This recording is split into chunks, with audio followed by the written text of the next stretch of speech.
আল্লাহর হাবিব বলেছেন অফি বুদআই আহাদিকুম সাদাকা, তোমরা শীতের রাতে স্বামী স্ত্রী যখন এক কম্বলের নিচে সময় কাটাও ওই সময়গুলোর জন্য তোমার আমলনামায় সওয়াব দিয়ে ভরে দেয় কে?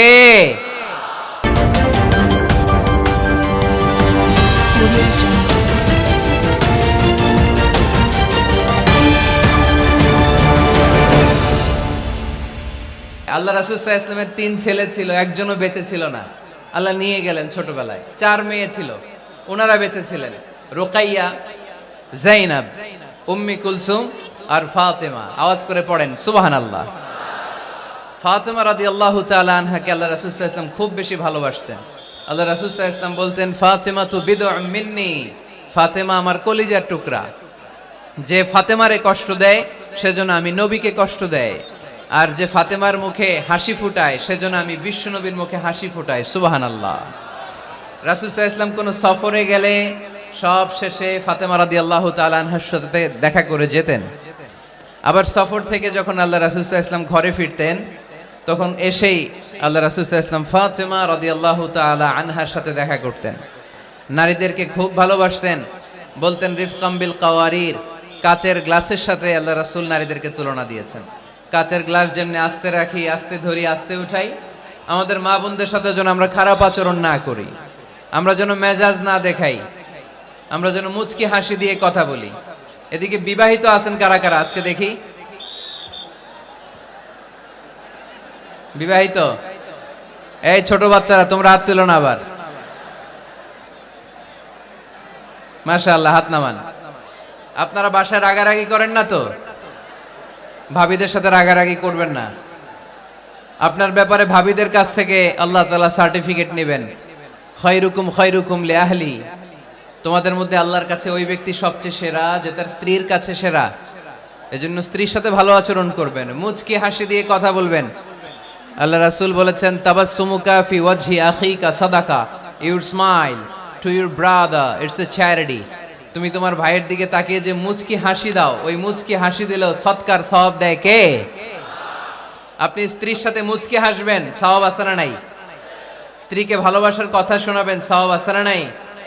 এমনকি আল্লাহর হাবিব বলেছেন অফি বুদআই আহাদিকুম সাদাকা, তোমরা শীতের রাতে স্বামী স্ত্রী যখন এক কম্বলের নিচে সময় কাটাও ওই সময়গুলোর জন্য তোমার আমলনামায় সওয়াব দিয়ে ভরে দেয় কে?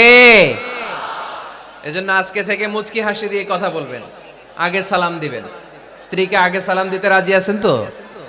আল্লাহ রাসূল সাল্লাল্লাহু আলাইহি ওয়াসাল্লাম ওনার স্ত্রীদেরকে আগে সালাম দিতেন। আম্মা জান আয়েশা বললেন এত বছর বিশ্বনবীর সাথে সংসার করলাম, একদিনও আল্লাহ রাসূল সাল্লাল্লাহু আলাইহি ওয়াসাল্লামকে আমি আগে সালাম দিতে পারি নাই। মাঝে মাঝে লুকিয়ে থাকতাম যে আজকে আগে সালাম দিব, কিন্তু আল্লাহ রাসূল সাল্লাল্লাহু আলাইহি ওয়াসাল্লাম এশার নামাজ পড়ে যখন ঘরে ঢুকতেন, ঘরে ঢোকার অনেক আগ থেকে আম্মা জান আয়েশাকে বলতেন আসসালামু আলাইকুম ওয়া রাহমাতুল্লাহি ওয়া বারাকাতুহু। এজন্য আমরা যেন বেশি বেশি সালাম দেই। তো একজন নারী বরকতময় কিনা আমরা বুঝবো তার প্রথম সন্তান যদি কন্যা, তার মানে কন্যা আসলেই ঘরে বরকত আছে না নাই? আছে। এরপরে এই কন্যাকে যখন আপনি শিক্ষা দান করবেন, ভালো পাত্রের হাতে তুলে দিবেন, তখন ওই কন্যা বাবার জন্য জান্নাতের দরজা খুলে দেয়। সুবহানাল্লাহ পড়তে পারলেন না?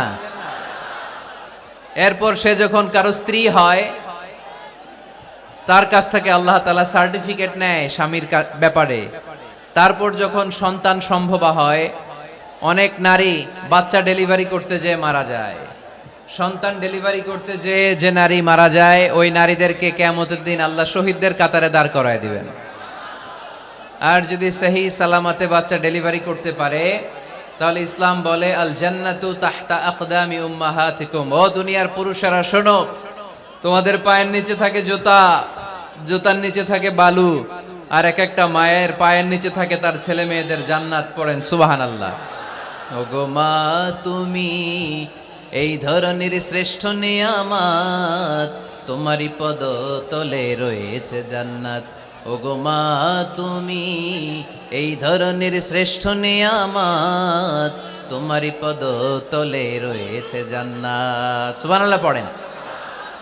আচ্ছা, এই দুনিয়াটাকে যদি 100 বার আমরা বিক্রি করে দেই, ওই বিক্রির টাকা দিয়ে জান্নাতের একটা টেবিলের দাম হবে?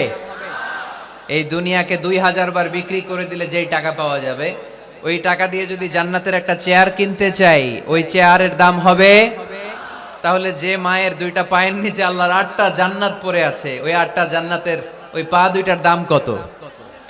রাসূল সাল্লাল্লাহু আলাইহি ওয়াসাল্লাম বলেছেন, লাউ কাতা'তা জিলদাক, তুমি তোমার গায়ের চামড়া কেটেও যদি মায়ের পায়ের জুতা বানিয়ে দাও, তাহলে ছোটবেলায় যে দুধ খেয়েছো, এক ঢোক দুধের শোধ কোনোদিন আদায় হবে না। চিল্লায় এখন সুবহানাল্লাহ।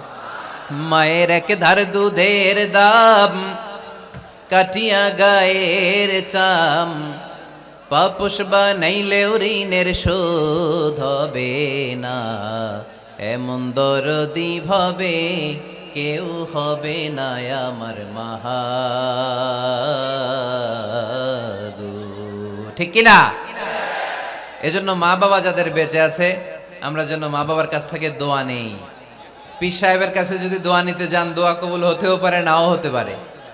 গোটা বিশ্বের সব পীর সাহেব যদি এক গ্লাস পানির মধ্যে দোয়া পরে ফু দেয়, গোটা বিশ্বের সব ইমাম সাহেব যদি, খতিব সাহেব যদি এক গ্লাস পানির মধ্যে দোয়া পড়ে ফু দেয়, আর আপনার আম্মা শুধু সুবহানাল্লাহ বলে যদি আরেক গ্লাস পানির মধ্যে ফু দেয়, আপনার মায়ের দোয়াটা মুহূর্তে আল্লাহর দরবারে কবুল হয়ে যাবে। এজন্য আব্বা আম্মার দোয়া নিতে রাজি আছি তো? যাদের আব্বা আম্মা বেঁচে আছে, আল্লাহ যেন হায়াত দারাজ করে, আমরা পড়ি আমিন। যারা আমরা আমাদের আব্বা আম্মা, আমাদের বটবৃক্ষগুলোকে হারিয়েছি, তাদের কবরগুলোরে আল্লাহ জান্নাতের বাগান বানিয়ে দিক, আমরা পড়ি আমিন। আর দেরি না করে আমরা সরাসরি মহাবিশ্বয় মহাগ্রন্থ আল কোরআন আল কারিম থেকে কথা শুনব। আমরা যে বইটা থেকে কথা শুনবো, চুয়াডাঙ্গার ভাইয়েরা দেহের সবটুকুন শক্তি গলার মাঝ বরাবর এনে আওয়াজ করে বলেন তো, এই বইটার নাম কি? এই কোরআনে কোনো ভুল আছে? সন্দেহ আছে? সংশয় আছে? আমাদের জীবন সমস্যার সব কিছুর সমাধান এই কোরআনের ভেতরে দিয়েছে কে? সমাধান চাও যদি জীবনে মরণে, ফিরে যাও খুঁজে নাও, চোখ রাখো কোরআনে, ঠিক কি না? সমাধান চাও যদি জীবনে মরণে, ফিরে যাও খুঁজে নাও, চোখ রাখো কোরআনে। If you want a solution this দুনিয়ায় নাখিরা, go back, have a look to the holy কোরআনে, ঠিক কি না?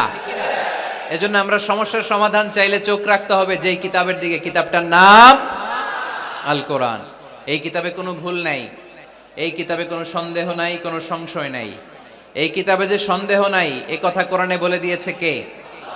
রব্বুল আলামিন বলেন, যালিকাল কিতাবু লা রাইবা ফীহি হুদাল লিল মুত্তাকিন। সবাই পড়েন আমার সাথে, যালিকাল কিতাবু লা রাইবা ফীহি হুদাল লিল মুত্তাকিন। This is the book, the most authentic and original book in the world. There is no doubt in it and a guidance to those who are muttaqin. এই বইটা এমন বই যেখানে কোনো ভুল নাই, কোনো সন্দেহ নাই, কোনো সংশয় নাই। মুত্তাকিনদের জন্য এই বইয়ের ভেতরে হেদায়েত রেখে দিয়েছে কে? আল্লাহ। আবার রব্বুল আলামিন বলেন, আলিফ লাম রা, কিতাবুন আনজালনাহু ইলাইকা লিতুখরিজান الناس من الظلمات إلى النور.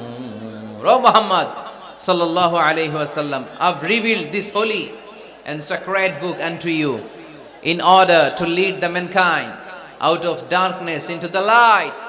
O Nabi, আমি কেন এই কোরআনকে আপনার কাছে পাঠিয়েছি আপনি জানেন? অন্ধকারাচ্ছন্ন মানুষগুলোকে আলোর পথে নিয়ে যাওয়ার জন্য, জাহান্নামীগুলারে জান্নাতি বানানোর জন্য, রাম আর বামপন্থী গুলার ডানপন্থী বানানোর জন্য। চিল্লায় বলো ঠিক কিনা? এজন্য কোরআনের সাথে আমাদের অ্যাটাচমেন্ট বাড়ানোর দরকার আছে না নাই? আমরা যেন বেশি বেশি কোরআনের সাথে সম্পর্ক বাড়াতে পারি, কোরআনকে যেন আমরা বন্ধু বানাই। আমাদের বন্ধু হবে কোরআন। আমাদের বন্ধু হবে কি? আমাদের নিঃসঙ্গ সময়ের বন্ধু হতে হবে কোরআন। এই কোরআন যদি দুনিয়াতে আমরা বন্ধু বানাতে পারি কোরআনকে, কবরেও এই কোরআনকে আমাদের বন্ধু বানায় দিবে কে? কিয়ামতের ময়দানে ওই কোরআনকে আমাদের জন্য সুপারিশকারী করে বানাবে কে?